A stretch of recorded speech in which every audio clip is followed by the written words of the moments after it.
Well, if you have just tuned in, we welcome you to the show, and we kick off this morning taking a look at the scrapping of the VAT increase. Now, many of us by now have been notified by many of our service providers, whether we're looking at banks, insurance companies, and whoever we have been dealing with, and we've seen it right across the board, where we saw the country gearing up for the increase in VAT in terms of changing their systems. We've seen accountants, accounting bodies talking about it, and I'm sure many a business was actually preparing for this VAT increase in terms of making adjustments to their systems, whoever they've been dealing with regard to invoicing and the like. And clearly, this is a defining moment in South Africa, in South African politics, and the announcement that had come through that the proposed 0.5% VAT increase would be scrapped obviously has been welcomed by all political parties. But we know, and particularly when it comes to political parties, when it comes to certain politicians, people love taking credit for an achievement. And we've seen this even in the United States of America when that so-called peace deal was struck, where we saw Donald Trump obviously taking credit, and we've seen the reversal as well. But that is the nature, that is the game of politics. But let's talk this morning with Herman Mashaba, who is the president of ActionSA, and just to unpack and to dissect, what actually lied behind this decision and this announcement. Mr. Mashaba, good morning to you, sir, and welcome. Good morning, Mr. Wadi, and good morning to Salam Media listeners. I think let me just really try and put it this in simple terms as possible. And fortunate enough with parliamentary records to prove what I'm just about to share with you. You remember on the 1st of April, during the sitting of the Standing Committee on Finance, lots of parties in that committee debated. Eventually, ActionSA came out with a proposal where we proposed that let us adopt the framework as it is with VAT in, but with the provision that within 30 days the Minister of Finance must reverse this 0.5%. And this wasn't really taken out of context. It was taken on the basis of ActionSA doing our homework, where we realized there's a lot of wastage in the system. There's lots of opportunities the government is losing in revenue streams and so forth. And as you are aware, that report was voted upon by all the parties in that committee and was duly adopted. The following day, on the 2nd, in Parliament, some parties obviously in the morning complained that the process was flawed. But we found it really very strange and bizarre that they participated fully in that parliamentary debate, which started at 2 o'clock. If anyone had problems that the process in the committee was flawed, then you run to the court or not participate in a flawed parliamentary process. But they participated, including voting, and that all these two meetings were broadcast live to the South African people. Parties debated. Eventually, the matter went. There was a division. Then it went for a voting. Parties voted, and majority won, democratically won, in front of the entire nation. And then a few days later, first following day, we were surprised parties ran into the courts. I don't know why. Whether they expected the courts to tell members of parliament how to vote, but we, as ActionSA, we've been consistent to say to South Africans, we are not going to have VAT. The Minister of Finance has already been given an opportunity. 2 or 3 days later, we gave submissions to the Minister of Finance and his team of budget team to the tune of 110 billion rands of options that can be used to offset the loss of VAT. And The question of court, where at this moment in time, as you are aware, Mr. Wadi, the court has not even made the judgment as yet.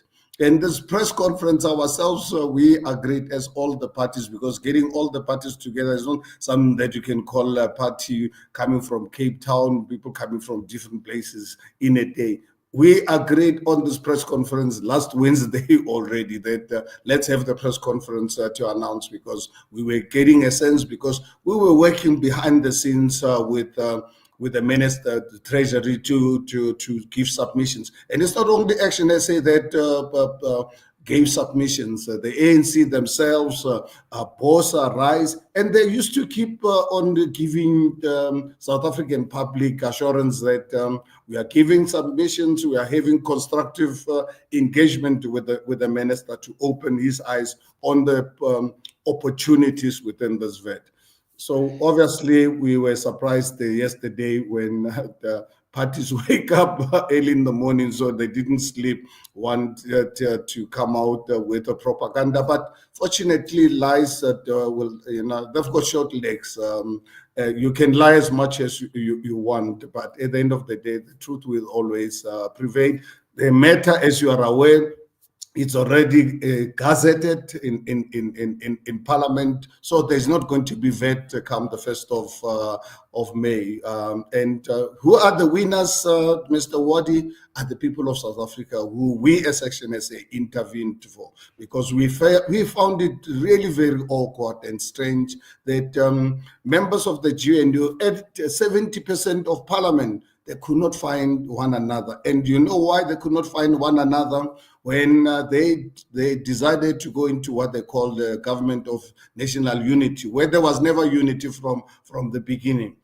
What they focused on was their positions, was their pegs. They signed the document called a statement of intent. In a serious matter like this, you needed a proper coalition agreement. The RAS, fortunate as ActionSA, we've been invited, including other parties, visiting different countries where they run coalition arrangements. The first thing that you do before you can talk about the positions, what you do, put together a solid legal coalition agreement that can control your behavior. In our case in South Africa, those who were yesterday morning lying to South Africans, they concern themselves about their pecs, about the positions in the GNU, international travel.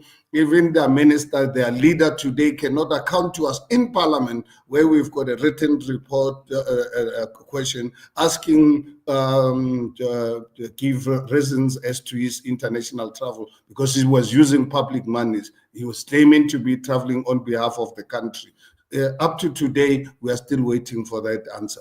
So for us as ActionSA, we're pleased that we saved this GNU that has been running for 9 months. And the reason why we did this, it is because the DA, in fact, I don't have to call them the gray, the blue party, the DA, it's on record, where when we came to realize that what they were demanding, extorting from the ANC, because they thought the ANC will not get the support from patriots like us as South Africans, they wanted to reverse policies that can lead to the advancement of Black people in the country. And that's what they wanted to use VAT for, that, because the DA is the party that, without any doubt, I'm a living example. I served for them for 3 years, where they are completely and totally against the proper services being provided to Black communities. I'm a living example coming from Amanskral, people of Amanskral for the ANC DA from 2016. People of Amanskral not sometimes being able to wash with water. They bring in the mayor called Celia Brinker to specifically focus his attention on the suburbs. So the only few Blacks will benefit out of a DA government, like it's happening right now there in Cape Town.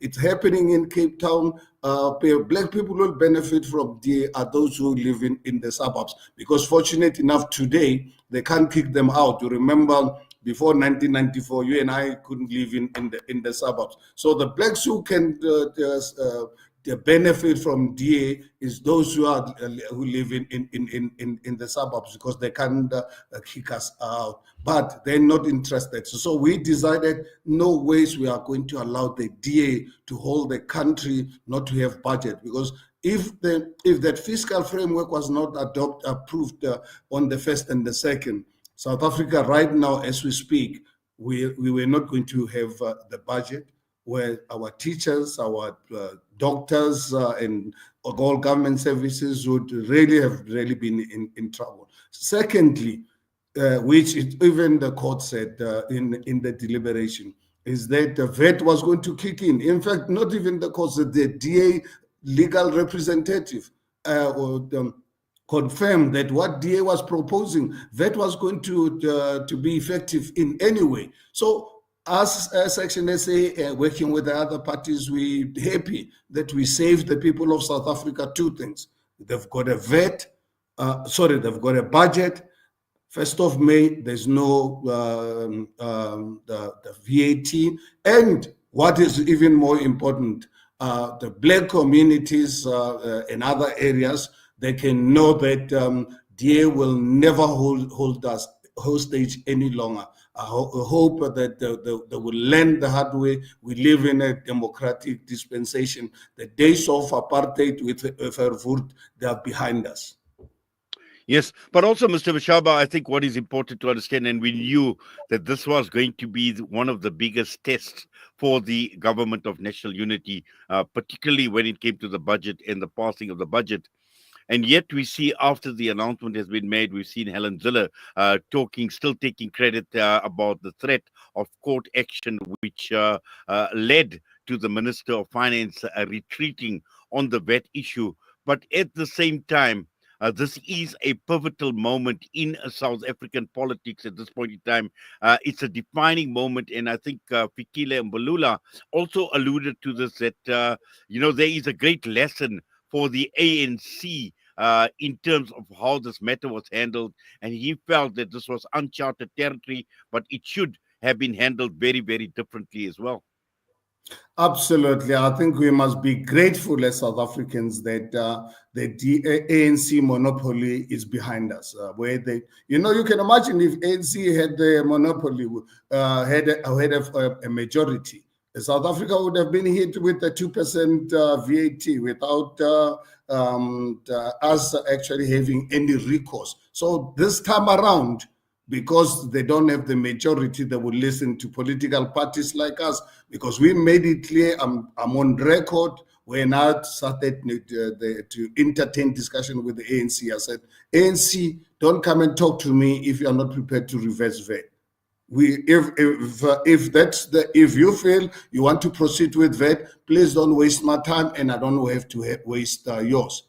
And we started our discussion on the basis of the removal of VAT, and we gave them submissions to the value of 110 billion rands. And what is their shortfall? The whatever figure that the minister is talking about, it's the medium term the framework shortfall that he's talking about. But they're looking at, obviously, their numbers, which will come through in the next coming days, weeks, and months, because the final budget is going to take a process, different committees voting on the divisions, including eventually the National Assembly adopting this process. So we started with the ANC with the understanding that whatever discussion we have is towards making sure that there's no VAT. And that is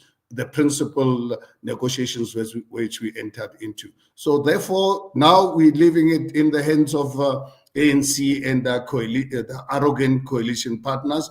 But if their coalition partners are still going to adopt this arrogant, superior moral authority, then the ANC was said to, don't worry, come back to us. We will ensure that people of this country are going to be protected. There's no way we are going to allow people running to the world saying things are very bad. Because I can tell you, if we had failed to pass this fiscal framework, right now the world will be saying, you know what, there are very bad things happening there in South Africa. These people can't run anything. That's why they are unable to really pass budget. And that's, for us, me in particular, I realized, no, I'm not going to allow divide and rule, or that is actually destroying our country. And I think and I hope that the DA will learn a lesson and embrace all of us as South Africans and want to live with us in peace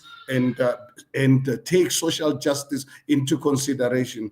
But the rejection of accepting social justice and the ills and the evil, the savagery of the past, as long as they deny that, unfortunately, we're not going to really have peace in this country, because we live in a constitutional democracy. They'll never bring back apartheid again, kill our people, maim us, get our people to disappear. Those days are gone. They are used to operate in an environment where if you agree with them, you know, I'm sure your family members, I've got family members even up to today, we cannot account to what happened to them. But we are prepared to move forward. But if they want to invoke that pain, they're most welcome to do it. But fortunate enough, this time we will fight them in a democratic way, like we are doing, to teach them a lesson until one day they accept that we are God created human beings like them. We've got emotional intelligence like any other human being. But this superior racist attitude of them it's going to stop, because they can never run with anyone. Because fortunate enough, what gives me this hope is that the DA will never get 50+1 support in this country to be a government. But what is interesting is that they don't want to govern with anyone. When you govern with them, you know what?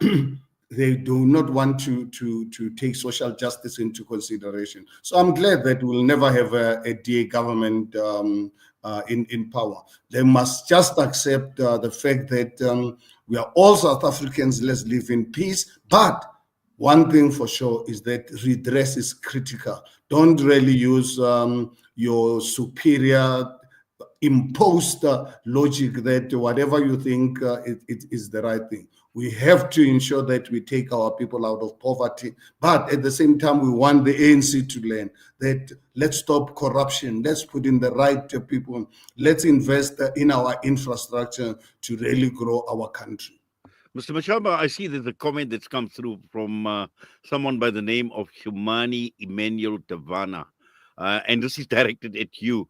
It says Mashaba is a sellout. He was voting for VAT. Don't sell your people. How would you comment to that?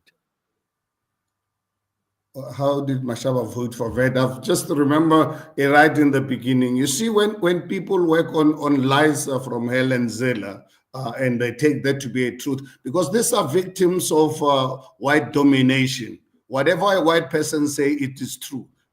Even when the facts are there. I'm referring your listeners to parliamentary the processes. The documents are there. Please ask them to look at the fiscal framework, to say we voted for VAT. Did you ever hear us? Or anyway, we issued lots of statements, but you don't even have to take our statements. Go and into the parliament records, go and look at the fiscal framework. Look, I think you must understand, Mr. Wadi, some of our people have accepted that whites are superior to us in terms of logic. So yeah, I think it's someone who unfortunately will have to learn that black, whites, whatever, we have the same emotional intelligence. So he does not have to always believe that the white man is right. You know, I grew up in our language. We used to joke about it that what it means is that a black man's medicine is a white man. And I can tell you, I grew up in that environment to say, no, these people are talking nonsense. They forced this on us for centuries. But one day we know we will triumph and we will correct this, so that people must understand that our medicine is not a white man. Our medicine is all of us as human beings. Well, thank you very much for that, sir. I hope we had a lot more time, but I see there are a few other comments come through. One particularly with regard to condolences to the late Pope as well, and obviously it was saying good day, Inayat and Herman. Condolences to the Pope and the family, the whole Roman Catholic Church around the world on the death of late Pope Francis of the Vatican last April 21. The same Pope who recognized Palestine as an independent and sovereign state way back in 2015. So that was just a comment that has come through. But for now, we thank you, sir. Obviously, time is of the essence. We could have engaged a lot more, but as always, we do appreciate you taking time out for us right here on Solar Media. Thank you so much. I appreciate the opportunity. Herman Mashaba, President of Action SA, with us this morning. And with that, we're heading for the break. We come back, we'll be joined by political analyst and governance expert, Professor Sam Koma. We're talking about South Africa emerging as a key diplomatic ally for Ukraine.